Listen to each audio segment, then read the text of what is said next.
And now, tonight's presentation from radio's outstanding theater of thrills, Suspense.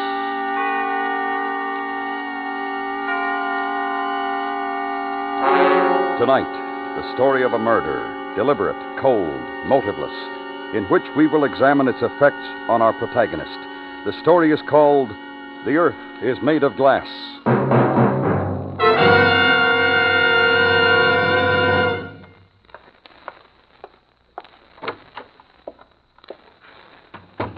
Good morning, Dr. West. Oh, good morning, Miss Adams.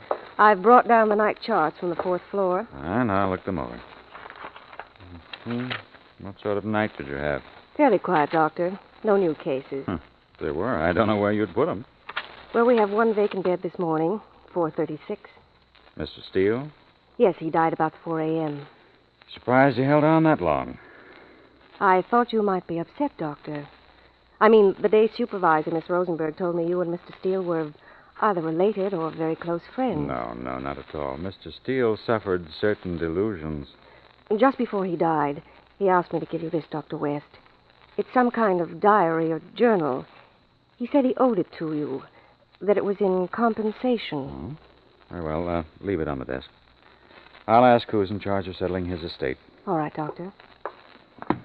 I looked at the first few pages. It's very strange. Oh? Well, I'm going off duty. Very well, Miss Adams. I'll see you tomorrow. Yes, Doctor. The Journal of Richard Thomas Steele. Strange. He tore out a good many pages. Everything up to July 26th. That's only a month ago. Why on earth did he leave it to me? Who do you think I was? Poor devil, there was certainly something torturing him. July 26th, an extremely depressing day. From early morning on, the air was hot, heavy, sticky. I stayed indoors.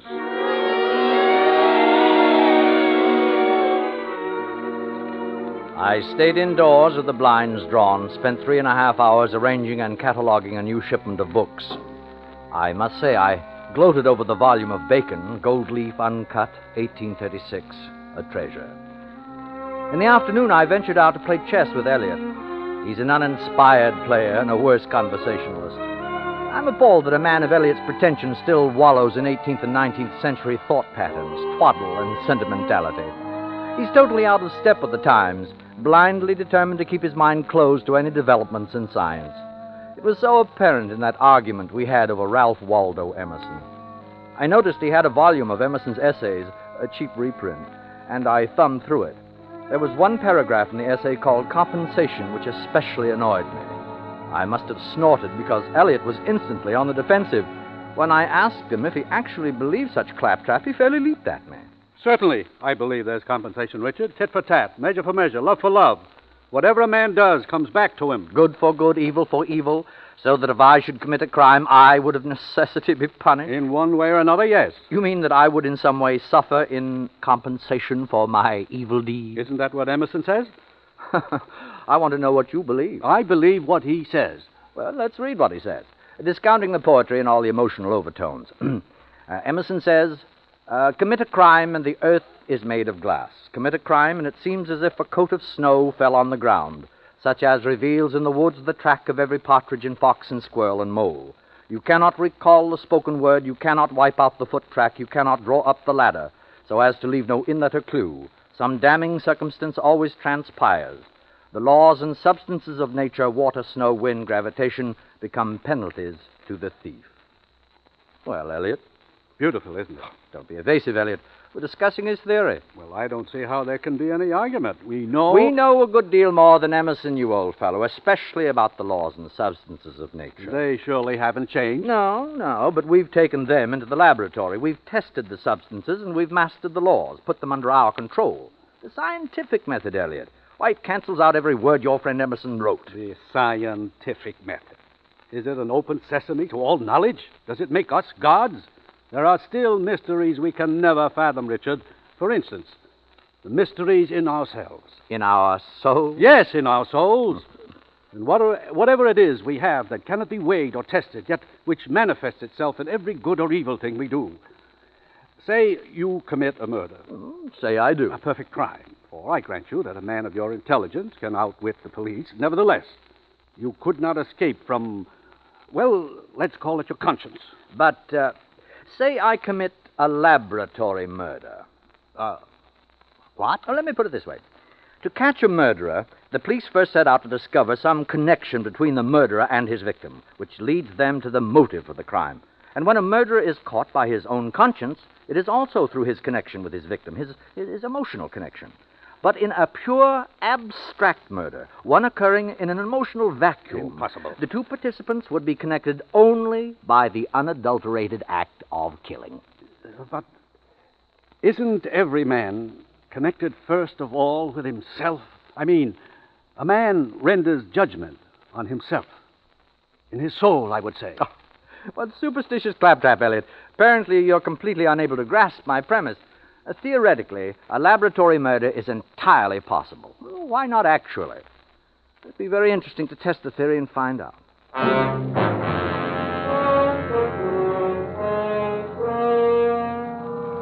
July 28th. The weather continues warm, humidity high. This is the last summer I shall spend in New York. Today, I roamed around my library, read a little, thought a great deal. It's odd how I keep referring back to my conversation with Elliot. Abstract murder. A laboratory murder. I jotted down one or two theoretical points today. An amusing project in such hot weather.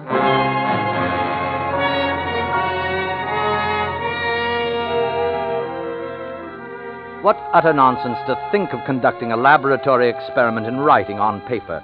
Why, it's a contradiction in terms.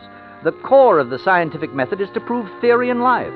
So, let us proceed actually to create a pure murder. A murder committed, as I said to Elliot, in a material and emotional vacuum. A murder of someone with whom I have no connection, whom I have no possible reason to kill. But I will decide how to choose my victim after I've made all the other preparations and have purchased the necessary equipment. Gloves, sir? What kind of gloves? Oh, any kind of gloves? But I mean, what do you want them for? Driving, gardening? I want gloves I can use for almost anything. Oh, well, now, we call these utility gloves. Oh, yes, those are excellent. Yes, what size, sir? Any size, medium. Now, these look just about... No, I don't want to try them on. I'll take them as they are. Just wrap them up. You know, I'm very fond of a genuine old-fashioned hardware store like this one. Well, lots of people tell me that, sir. Anything special you're looking for? No, I suppose I'm just browsing. Oh, yes. What are those, ice picks? Yes, sir. Quite a selection. Screwdrivers and... Oh, there's something I want. A knife? One of those. Well, to be fair with you, sir, those are pretty poor knives. That's why they're marked down. Too big for paring, too small for carving. Just knives. That's about it. The best possible recommendation. I'll take one.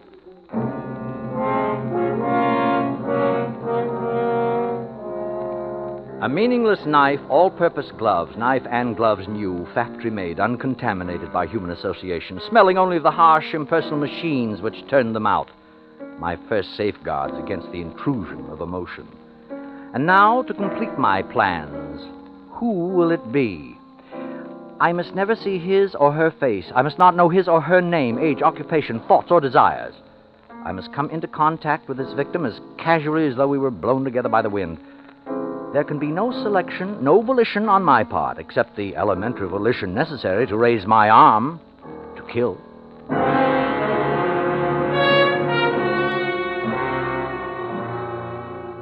July 30th. The exact record of what has occurred. I must write it down now while it's fresh in my mind. I'll be absolutely precise and objective. Very well, then. At exactly 10 p.m. tonight, I left my house wearing the new gloves and carrying the knife in my right-hand coat pocket. I walked an undetermined number of blocks, turning corners at random, taking care to observe no street signs or landmarks. I observed only one thing, that there were many people on the street. In fact, I became aware that I was pushing through a rather dense crowd. I walked on with difficulty, but not once did I allow myself to become conscious of the exact nature of my surroundings. Then, at last, I found my progress through the crowd blocked by what I can only describe as a human back. I raised the knife and drove it into the back with all my force. I continued walking without haste, pausing only a fraction of a second to hear. He's dead. He's dead. He's dead, yes. I paused just long enough to hear, thus confirmed my unqualified belief that without any possible consequence to myself, I had taken another human being's life.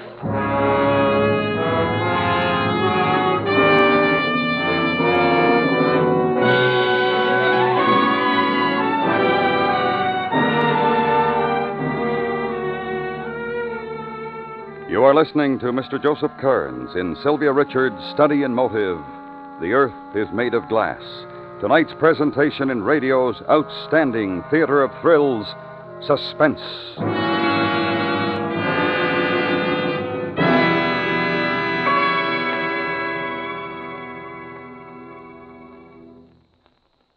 This is Flag Week, when all patriotic organizations urge all patriotic Americans to display their stars and stripes. Your flag, hanging on high, tells all who pass that America truly is one nation indivisible. Give new glory to old glory by showing your country's colors during Flag Week and on all patriotic holidays, national and local.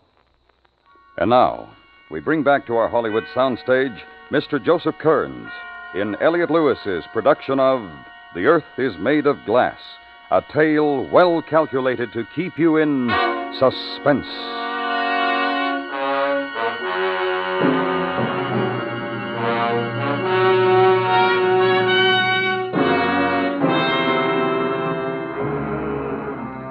August 1st. All day I felt enormously stimulated, elated by the success of my experiment. The very intensity of the sun outside my study has added to my feeling of well-being. Tomorrow I shall complete my notes on this extraordinary and I'm sure valuable psychological study. Today I shall relish to the full my mood of achievement. How I regret that I can't tell old Elliot. I can picture the disbelief and horror on his face if he knew. Compensation. Oh, tut, tut, Mr. Emerson.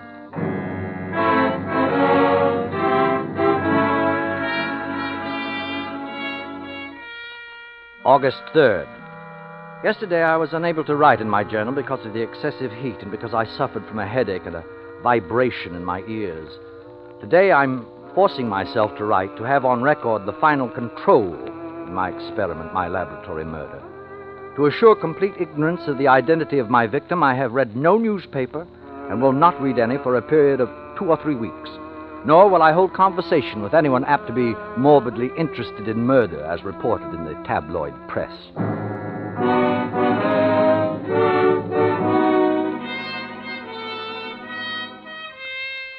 August 4th, the heat is unbearable, and all day I have felt that odd, heavy vibration in my head, now also on my arms and body.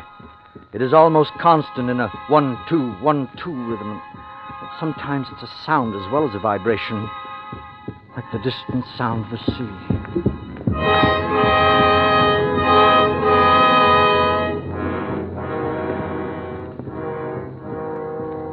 I must consult a doctor. Last night I was kept awake by the throbbing in my head, and toward morning I was subjected to a new agony. Very softly at first, but louder and louder, like voices heard in delirium. My head became filled with an almost hysterical babbling. Not for an instant have the voices stopped or even paused. They seemed to keep time with the reverberation of my heart.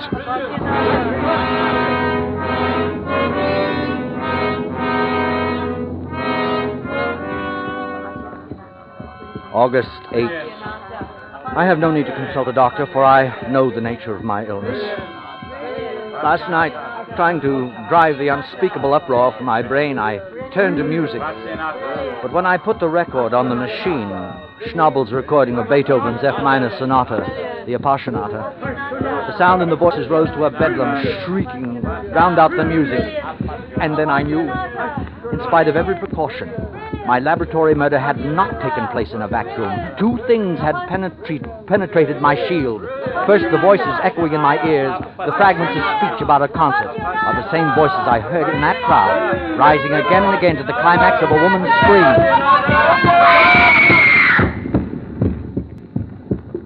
And the pulsing sound I hear, when I drove that knife home into a beating heart. Its vital rhythm, the mighty leap and contraction of the heart's muscle on the blade of the knife, was transmitted back to me through my hand and remains indelibly recorded in the heartbeat of my own blood.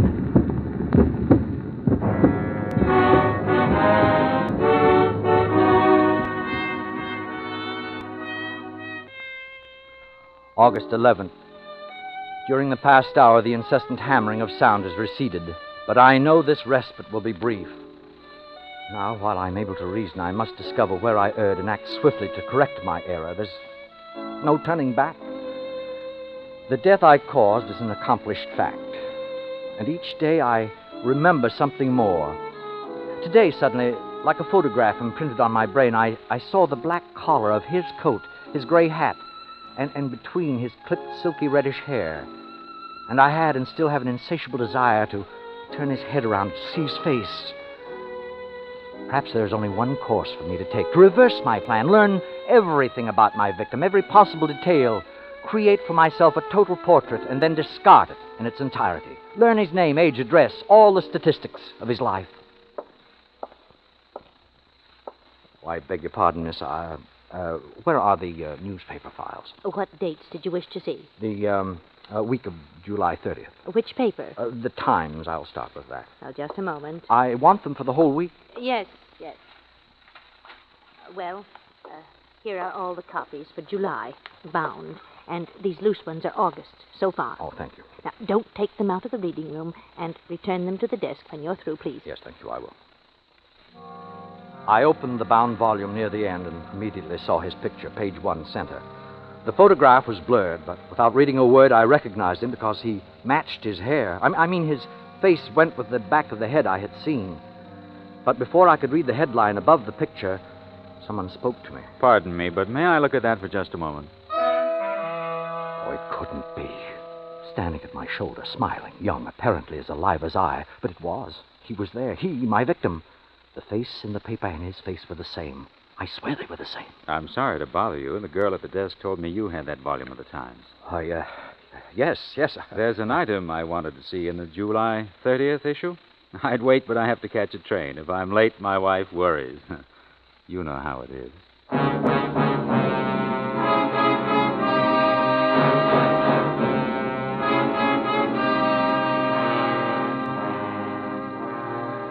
If I am late, my wife worries. And that night, he was very late. Somewhere, she's still waiting. Is that what he wanted me to know? Oh, but this is madness, hysteria.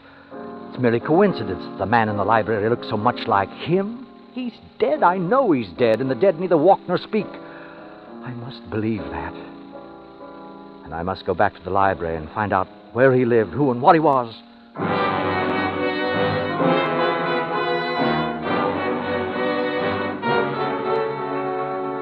August 15th. I'm beyond all human help. I can confide the terrors I live with only to the pages of this journal. Today I went to Riverside, to a quiet street where he had lived, a tree-lined street running down to the Hudson River. I walked past his house, number 246 Palisades Road. A young woman on the front porch was trimming a morning glory vine. I ached to speak to her and ask her name, but the words stuck in my throat. I walked on. Then at the next corner, it happened again. I had paused at the curb when he came up behind me. Pardon me, did you see the bus go by? The bus.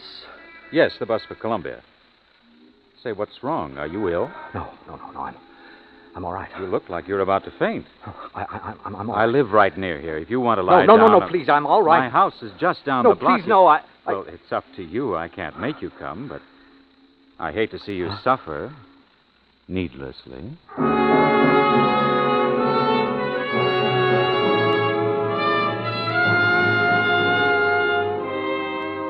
August 20th. He doesn't like to see me suffer.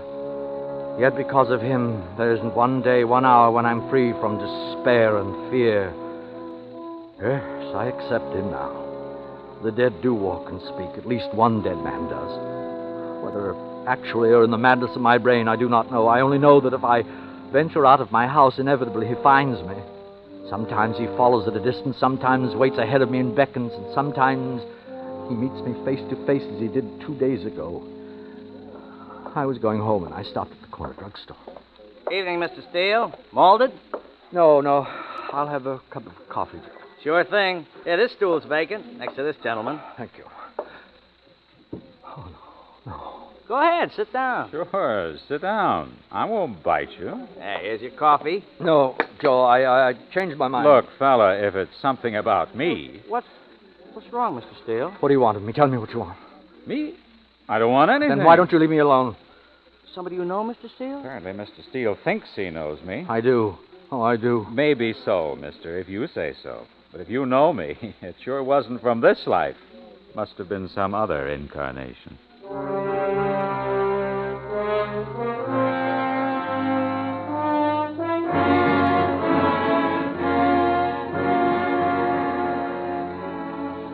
That was the evening of the 17th. And yesterday I'd started down the subway steps at 53rd Street. After looking all around to make sure he was nowhere near. And I'd only gone a few steps when I felt my arm jostled and I turned. Oh, pardon me. Please, what do you want? What?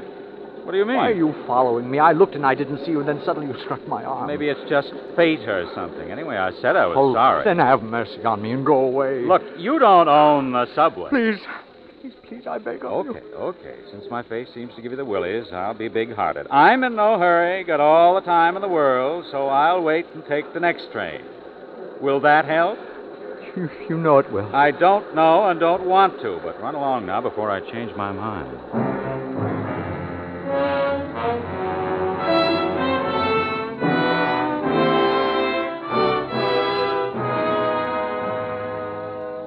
August 26th. What will you have, quoth God? Pay for it and take it. Well, I have paid, and I must now take. For today I learned the cure for all my pain and torment. Today the course I have to take is clear. Today, on a deserted path nearing Fifth Avenue, I saw him again. He was coming directly toward me. I waited. I didn't even try to escape.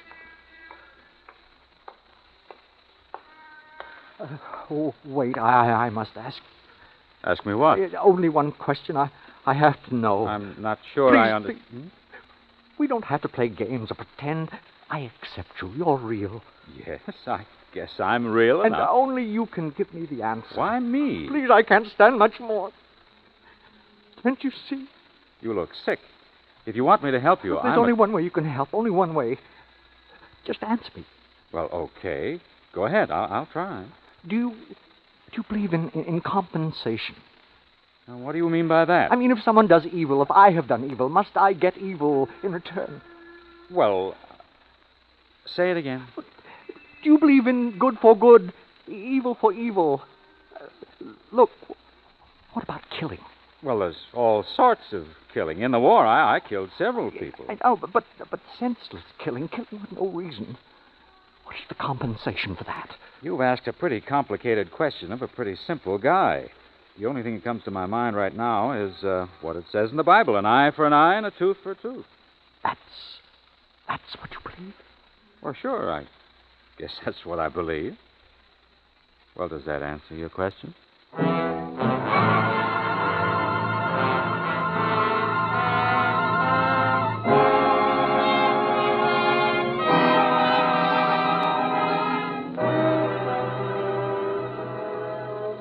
An eye for an eye, a tooth for a tooth. Command.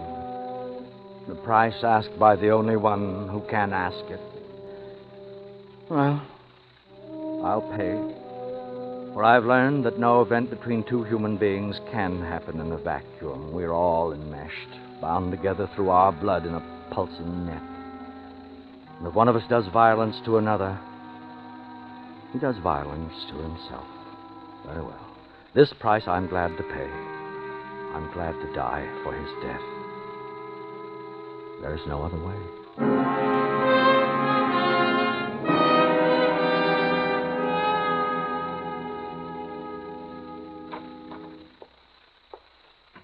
Hello, Mr. Steele. Are you awake? Where am I? In the hospital. How do you feel? Hospital. Oh, but I have to die. Not if we can keep you from it. But I have to. Well, you did your best. And what a silly way to do it with a butcher knife. I tell you, you have to let me die. Where's the doctor? Now, lie down, Mr. Steele. The doctor will be here in a minute. I have to make him see. I promised. You promised? Oh, here's the doctor now. Dr. West, I'm having a little trouble. Trouble, Miss Rosenberg? What seems to be the matter? You. Forgive me. I tried to do as you said. I tried to die. Tell her, please, go away and leave me alone. I promise I'll die.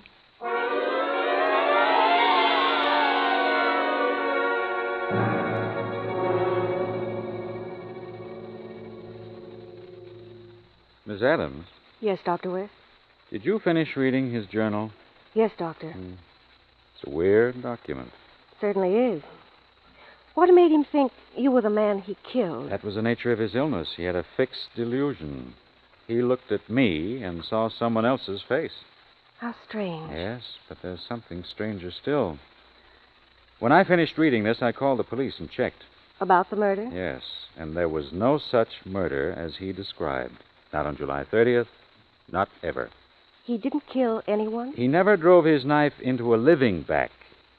But Richard Steele killed. In his mind. You mean just because he thought of killing? No, he went further than that. He selected his victim. Who? The man whose picture was in the paper. I looked it up. It was on the front page of the book review section, the photograph of an author. Someone he wanted to kill? Yes. And even for that crime, because he wished for someone's death. The earth was made of glass. There was full compensation. Whose death? Who was it? The author of a new biography called Ralph Waldo Emerson in Our Times. And who was it by? The author was Richard Steele himself.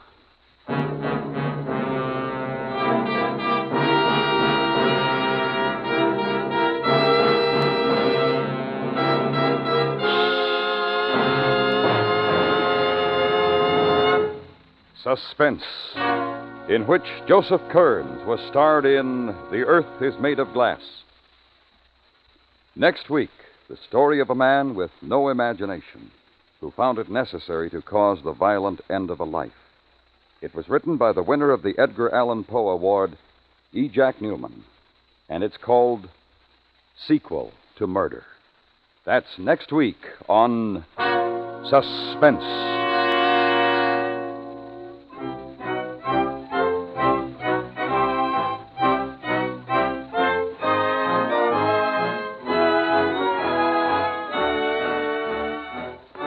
Suspense is produced and directed by Elliot Lewis, with music composed by Lucian Morowick and conducted by Lud Gluskin.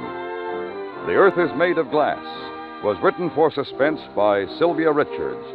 In tonight's story, Joseph Kearns was heard as Mr. Steele. Featured in the cast were Whitfield Connor, Charlotte Lawrence, Herb Butterfield, Jerry Hausner, Paula Winslow, and Junius Matthews.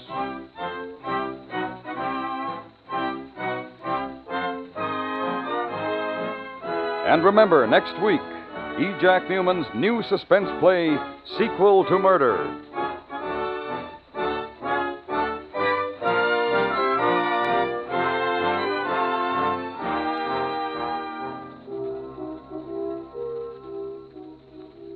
When four noisy people give one noisy party in a Baltimore home, two of the four wind up at the morgue. It's an unsettling bit of business that interested all of Baltimore just a few years ago. And CBS Radio's Crime Classics weighs the available facts for you tomorrow night on most of these stations. Hear all about the death of a Baltimore birdie and friend on Crime Classics tomorrow night.